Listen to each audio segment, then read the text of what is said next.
हमें भी नौकरी वाली बहू चाहिए। भाग 2। कुछ ही दिनों बाद सुमित को मनाकर सभी मिलकर लड़के देखने जाते हैं।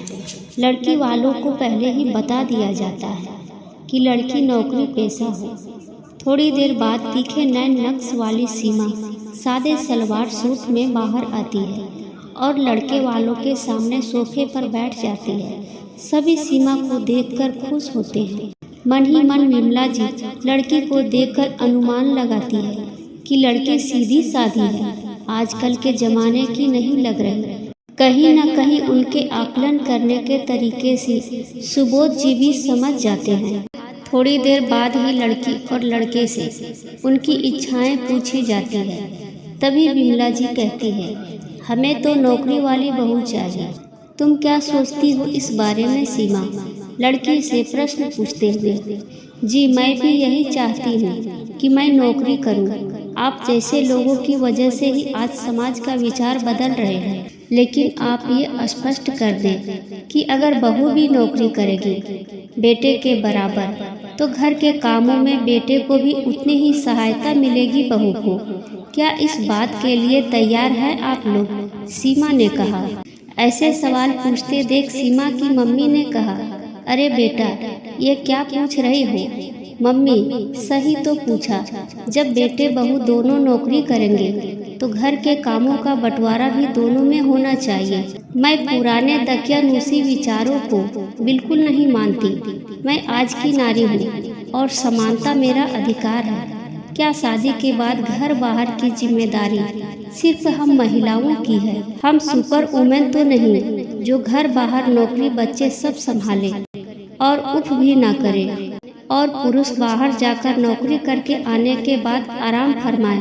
क्या अगर मैं नौकरी से वापस आऊं तो मुझे भी गर्म चाय मिलेगी या फिर गर्म गर्म खाना?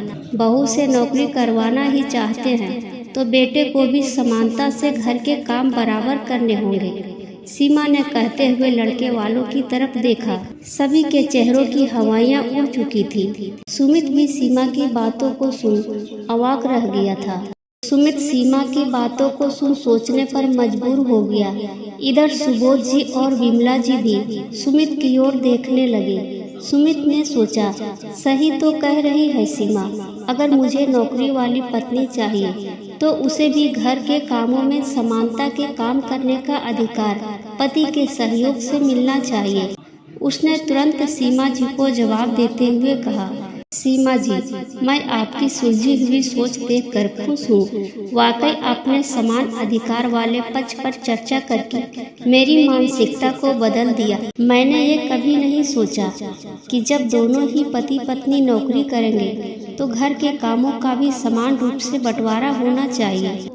जब पति पत्नी नौकरी करें तो उनको घर के काम के लिए सहायिका भी लगा लेनी चाहिए, और अगर सहायिका भी गैर मौजूद हो तो दोनों को मिल बांटकर सभी कामों को अंजाम देना चाहिए। आज दिन तक मैं सोचता था कि मुझे नौकरी पेशा बीवी चाहिए, लेकिन कभी यह नहीं सोचा कि उसके नौकरी करने से कितनी जिम्मेदारियां बढ़ जाएगी। आज आपने मुझे दोनों पहलू सिखा दिए। मैं शुक्रगुजार हूँ आपका कि आपने मेरी सोच से बढ़कर अपनी बातों से एक पक्ष महिलाओं का भी रखा। अपनी मम्मी की ओर मुड़कर कहने लगा, वाकई मम्मी आप महिलाएं हमसे हर बात में अव्वल है।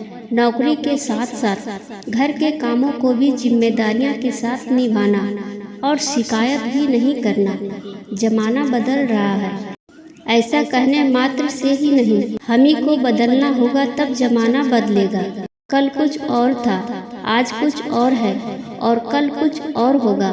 व्यक्ति की सोच ही उसके बुद्धि की परीक्षक। कहते हुए अपने मम्मी पापा को आंखों आंखों में ही सीमा के लिए स्वीकृत दे देता है। बेटा तुम्हारी सोच को देख सुनकर मैं तुमसे पूछ सकती हूँ, क्या तुम मेरे घर की रौनक बनोगी? सुबोध जी ने सीमा जी से कहा। सीमा भी नजरें झुकाकर सहमति दे देती है। सुमित और सीमा एक दूसरे की आंखों में झांकते हुए शर्मा जाते हैं। सीमा के मम्मी पापा भी खुश नजर आते हैं कि उनकी बेटी ने अपने समानता के अधिकार के लिए कदम बढ़ाए। दोस्तों, समय काल और परिस्थिति कभी एक जैसी नहीं रहती, बदलती रहती है। अतीत की सोच अब वर्तमान को चीरते हुए भविष्य की तरफ अपने कदम बढ़ा रही है। जैसा कल था वैसा आज नहीं, और जैसा आज है वैसा आने वाला कल नहीं होगा। आपको कैसी लगी मेरी कहानी? लाइक कमेंट करके मुझे ज़रूर बताएं और अगली कहानी के लिए हमारे चैनल को सब्सक्राइब जरूर करें। धन्यवाद।